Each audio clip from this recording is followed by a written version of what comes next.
Chers téléspectateurs, merci d'être fidèles à Africa TV. Africa TV reçoit pour vous l'invité Roland Lumumba. C'est un patronyme qui ne laisse personne indifférent sur le continent. Il est membre d'une fratrie très illustre sur le continent. Roland Lumumba, merci pour l'honneur que vous nous faites d'être avec nous. Merci à vous de m'inviter. Alors dites-nous, est-il difficile de porter un tel patronyme? Ça dépend des moments. Ça dépend. Quand on grandit avec, comme je dis souvent aux gens, quand on me pose la question, est-il difficile de porter le nom de Lumumba? Je leur réponds toujours, je n'ai jamais porté un autre nom. Donc, je ne connais pas le sentiment d'avoir un autre nom. Mais, en deuxième lieu, c'est une fierté de porter un tel nom. Partout où je me déplace en Afrique, et je me déplace souvent en Afrique, je suis reçu avec beaucoup de déférence, beaucoup de sympathie, et je ne crois pas que si c'est sur ma petite personne de Roland, je crois que c'est pour le nom que je porte. Les gens ont beaucoup d'estime à mon père, mon héros aujourd'hui, et par rapport à ça, c'est agréable de le porter, mais ce n'est pas facile parce que il y a toujours la comparaison au modèle initial et vous pouvez imaginer que toute comparaison serait à ma défaveur. Le 17 janvier 1961, votre père est assassiné au Congo, c'est l'histoire, tout le monde la connaît. Est-ce que cette date vous parle? Bien sûr, ça me parle. C'est en cette date qu'on a perdu, même si j'étais petit à l'époque, mais c'est une date qui illustre que on imagine si ce n'était pas arrivé ce 17 janvier 61. Qu'est-ce que le Congo serait devenu? Qu'est-ce que l'Afrique, la sous-région serait devenue? C'est une date qui me parle. C'est une date... et pour s'alléger, on a grandi que on n'a pas à le regretter. C'était sa mission sur Terre. Il l'a accompli. Et c'est à nous autres de continuer son combat par les idées qu'il nous a laissées. 50 ans après, on ne va pas remuer le couteau dans la plaie, mais certains pensent que l'assassinat de Patrice Lumumba a été le point d'orgue ou le point d'ancrage de la déstabilisation programmée du Congo. Que répondez-vous à ces personnes? Êtes-vous d'accord avec ces personnes? Mais bien sûr, parce que ça nous a retardé de beaucoup. On l'a assassiné, on a mis des marionnettes et autres qui nous ont retardé de beaucoup. Donc si, avec sa vision de l'époque, la vision de cette époque qu'on appelle les pères fondateurs par rapport à l'Afrique, les Kwame Nkrumah, Sékou Touré, Modibo Keïta, Nasser et j'en passe, Nyerere et autres, il y avait un sursaut d'orgueil dans toute l'Afrique, du nord au sud, de l'est à l'ouest. Donc même un des anciens ministres de mon père, il me disait, ils étaient à cette époque, aux années 59, 58, en contact avec l'ANC de Mandela et autres. Donc il y avait une effervescence dans le continent, et quand on met fin tragiquement, ça ne peut être que ça jouer un tour et on voit la suite des événements. Au nom d'une certaine compétence universelle de sa justice, la Belgique est en train de mener certaines actions. Est-ce que cela vous apporte du baume au cœur? Oui, nous sommes satisfaits, mais nous sommes aussi acteurs de ce qui se passe en Belgique. C'est la famille qui a porté plainte contre les acteurs vivants qui ont participé à cet assassinat. Il faut reconnaître que la Belgique, sa bonne foi, que suite à l'enquête parlementaire qu'ils avaient fait en Belgique sur l'implication de l'État belge de l'époque sur l'assassinat du Premier ministre Lumumba, et la réponse était à l'affirmatif, et ils ont présenté des excuses à la famille, et on continue de vouloir connaître plus. Ils ont reconnu qu'ils sont responsables, mais on veut connaître. C'est l'histoire de notre pays. Ce qu'ils enseignent dans leurs livres sur Charlemagne, sur Napoléon et autres, nous, on veut que ça soit su. Qu'est-ce qui s'est passé? Oui, ils disent, ils ont participé, mais comment? Qui a fait quoi? Ainsi de suite. Et il faut arriver jusqu'aux responsabilités éventuelles des locaux, parce que tout le monde n'était pas belge. Roland Lumumba, vous le dites si bien, il y a eu plusieurs marionnettes à la tête du Congo. Si vous êtes d'accord avec cet état de fait, pourquoi vous ne vous levez pas au sein d'une opposition bien définie pour défendre les intérêts du peuple congolais? On ne vous sent pas aux côtés des opposants comme Étienne Tshisekedi. Quelle est la situation? Pourquoi il y a fissure? Ce qui est vrai que nous sommes aussi, je suis président de la fondation Patrice Emery Lumumba, Démocratie et Développement, mais avant ça, je suis membre du Mouvement National Congolais Lumumba, qui est le parti créé à 58 par Patrice Lumumba. À la tête, il y a mon frère François Lumumba. On essaie de se battre comme on peut, mais le combat, il est là. Le combat, ce n'est pas... C'est un combat par rapport à un résultat. Ce n'est pas un combat de showbiz, qui a fait quoi, qui... Non, parce que sinon on peut faire la guerre interne entre l'opposition et autres et laisser l'essentiel, qui est l'amélioration du sort des Congolais. Roland Lumumba, ce sera ma dernière question sur le chapitre congolais. Est-ce que vous avez l'impression que Joseph Kabila a gagné la paix avec cette victoire militaire sur le M23? Nous espérons que c'est le cas, parce que depuis le changement de régime, en 97 jusqu'à aujourd'hui, à quelques mois près, le Congo n'a pas connu la paix. Ce qui est vrai aussi, le Congo, l'agression, elle est essentiellement économique. Elle est ces gens-là qui bougent certains groupes pour des intérêts qui dépassent ces petits groupes. Le Congo est tellement riche que pour nous laisser en paix, ce n'est pas chose aisée. Il faut beaucoup de travail au sein du Congolais. Alors, abordons ce grand chapitre du panafricanisme. Le point est tout trouvé avec la situation en Égypte. Vous avez grandi en Égypte après la mort, l'assassinat de votre père, Patrice Lumumba. C'est avec un pincement au cœur que vous suivez la situation en Égypte? Et bien sûr, c'est mon pays d'enfance. Là-bas, c'est des amis, c'est des enseignants, c'est presque la famille.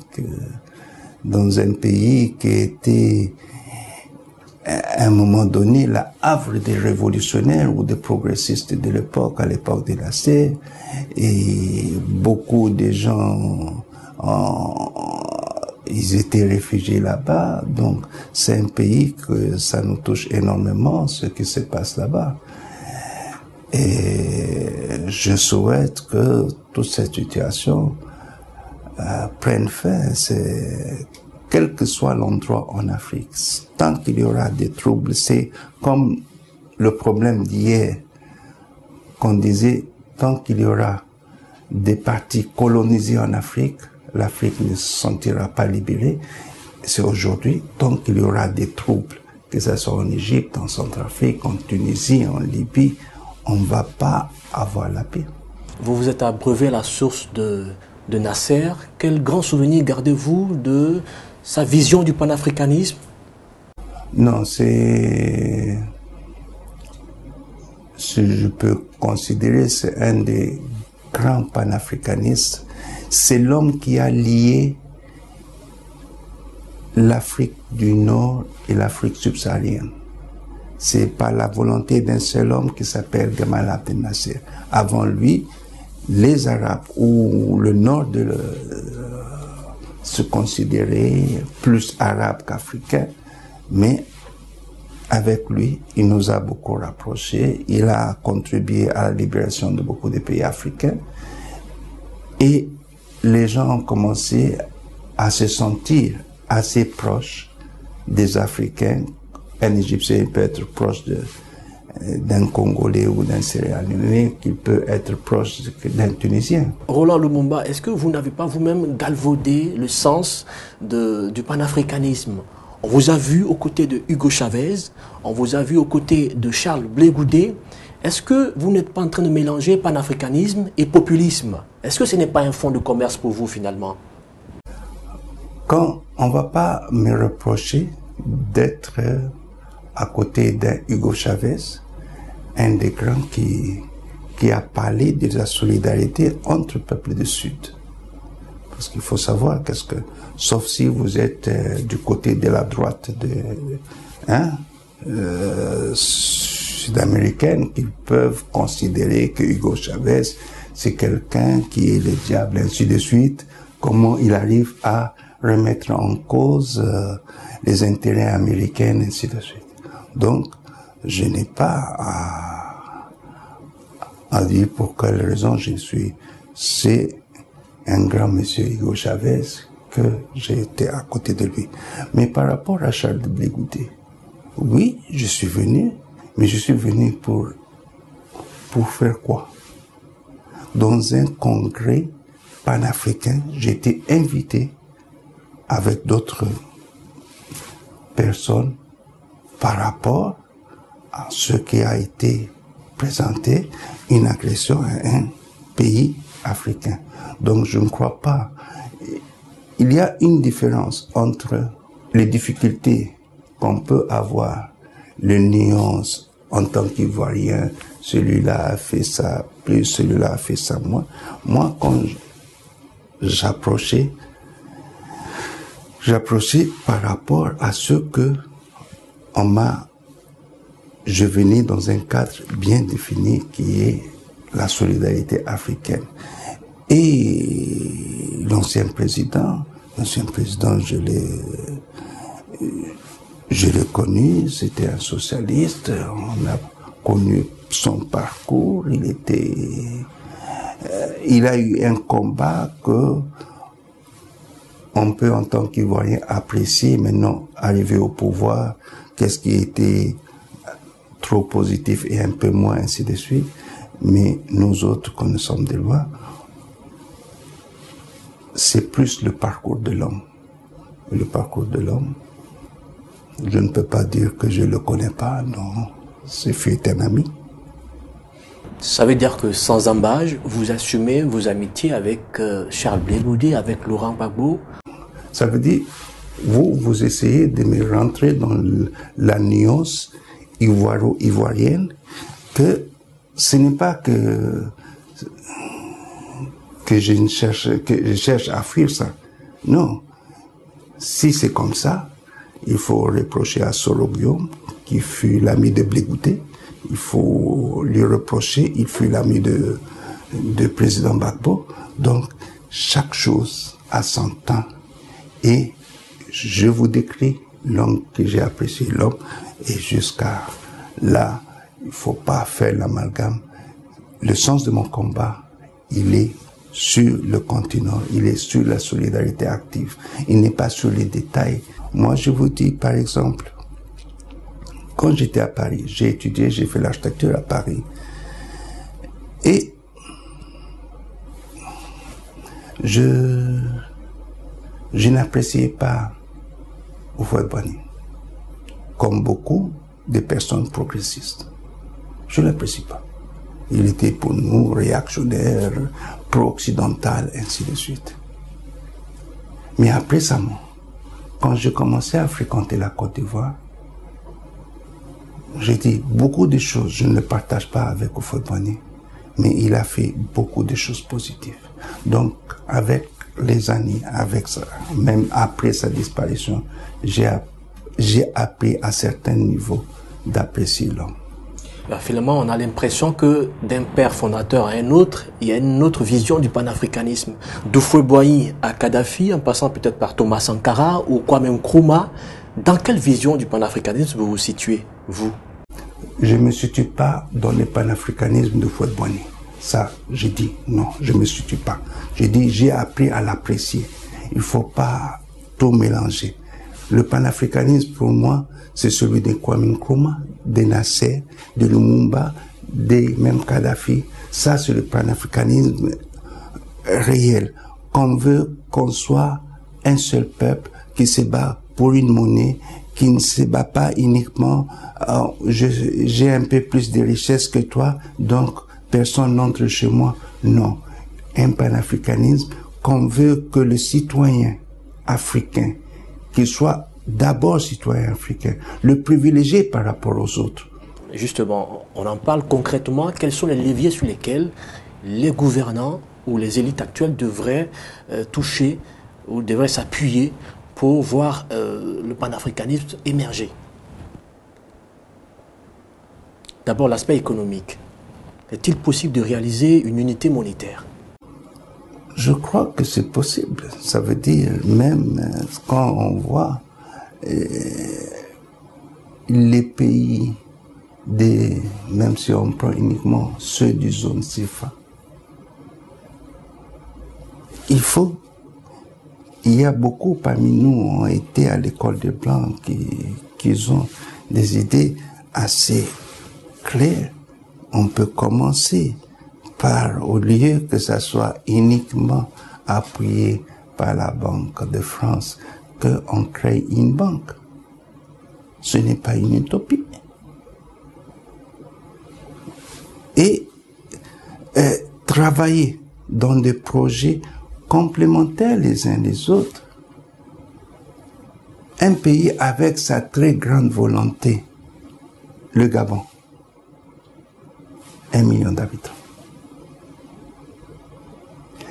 Est-ce qu'il peut avoir 100 industriels gabonais pour 1 million d'habitants? Si vous ne répondez pas, la réponse elle est non. Mais ils ont beaucoup de richesses. Des pays comme le Gabon, d'après moi, ils ne peuvent être que panafricanistes. Même au point de vue intérêt individuel. Tu te retournes à côté, on n'est pas trop loin de 70 millions. Ça veut dire,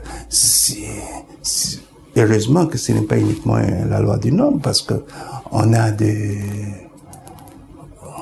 Kinshasa, on est 10 millions à Kinshasa. Donc, s'ils étaient nos voisins ou s'ils produisent des choses qu'on peut consommer au Congo,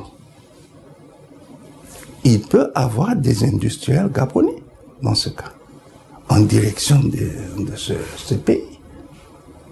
Donc, il y a plein d'exemples. Si, commençons par l'économie, parce que c'est plus facile, c'est les intérêts immédiats, et la politique va suivre. Alors, ouvrons une lucarne sur votre fondation, la fondation Patrice Emery Lumumba. Quelles sont les motivations qui ont suscité cette création? Est-ce que le nom Lumumba ne vend pas? Est-ce que ce n'est pas finalement, comme je le disais, un fonds de commerce pour vous? Ce n'est pas un fonds de commerce. 2, si ce serait un fonds de commerce, ce serait légitime, quand même.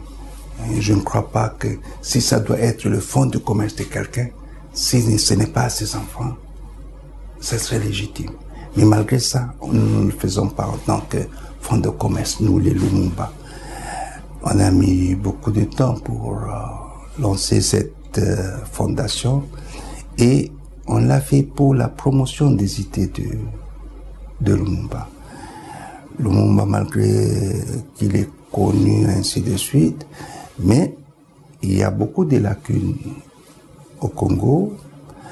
Et aussi, on a vu que pourquoi ne pas créer, en dehors de promouvoir ces idées, essayer de le faire connaître réellement, pas uniquement sur des bribes, des discours, ainsi de suite, de faire connaître ses idées, comme ça que les générations futures puissent profiter de ces idées. Il a été déclaré au Congo à 3 reprises héros national.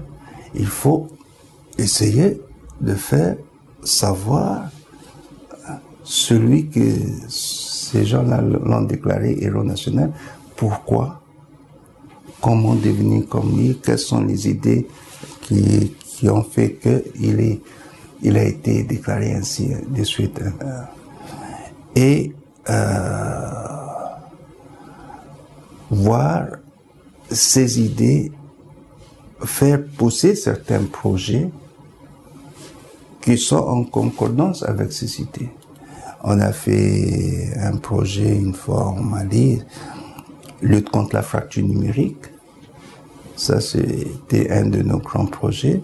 Et notre projet qu'on lance, on l'a lancé depuis quelques années, on va faire une banque de femmes. Banque Lumumba pour la femme africaine, pour les microcrédits. On va lancer les souscriptions pour voir dans quelle mesure cette femme qui est le socle de la famille africaine, mais elle n'est pas éligible pour le crédit. Donc, la fondation, depuis quelques années, se bat pour créer cette banque. Et je suppose que quand on s'appelle Lumumba, beaucoup de portes s'ouvrent. Qui sont vos financiers, vos soutiens en Afrique? Les amis. Des amis. D'illustres amis dans des palais présidentiels? Oui, bien sûr. Ça veut dire, si je vous dis aidez-moi, hein, je suis limité peut-être de 5 000 à 100 000. Mais 100 000 pour une fondation, on ne va pas très loin avec. Mais si des gens par rapport à des projets, je vous parle de projets, je ne parle pas aller m'aider pour mettre des carburants dans ma voiture, ça je sais me débrouiller pour. Mais pour faire des projets, la fondation donne des bourses à universitaires, des bourses scolaires pour ceux qui sont diminués. Elle a une clinique. On lance le mois prochain les cliniques juridiques pour ceux qui n'ont pas les moyens pour qu'on les défende. Tout ça, ça coûte de l'argent. Et les gens un peu plus nantis que toi et moi, qui peuvent nous aider, qui nous aident de temps en temps. Pas à la hauteur de tous nos projets, mais qui nous aident. Roland Lumumba, nous arrivons au terme de cet entretien. Certainement un mot à l'endroit d'abord de tous ceux qui souhaiteraient vous aider dans le cadre de votre fondation, la fondation Patrice Emery Lumumba. Oui, d'abord je souhaite tous mes vœux à tous les Africains. Notre combat aujourd'hui, c'est un combat de s'unir ou de disparaître. Et je pèse mes mots. Aujourd'hui, quand les puissances occidentaux qui nous ont colonisés, ils se sentent obligés de s'unir, plus forte raison nous. Donc, essayons de nous mettre dans les enjeux d'aujourd'hui et de demain, qui est le développement. Arrêtons les petites histoires des groupes armés, tel groupe. Ça, sont des choses qui ne font que nous retarder face au vrai développement. Je leur souhaite le vœu le plus sincère et je leur exhorte à travailler. Et réserver, même ne fût-ce qu'une journée par mois, à penser à Afrique. Et on ira plus loin. Roland Lumumba, merci de nous avoir rendu visite dans les locaux de Africa TV. À mes téléspectateurs, merci de nous avoir suivis. À très vite sur Africa TV.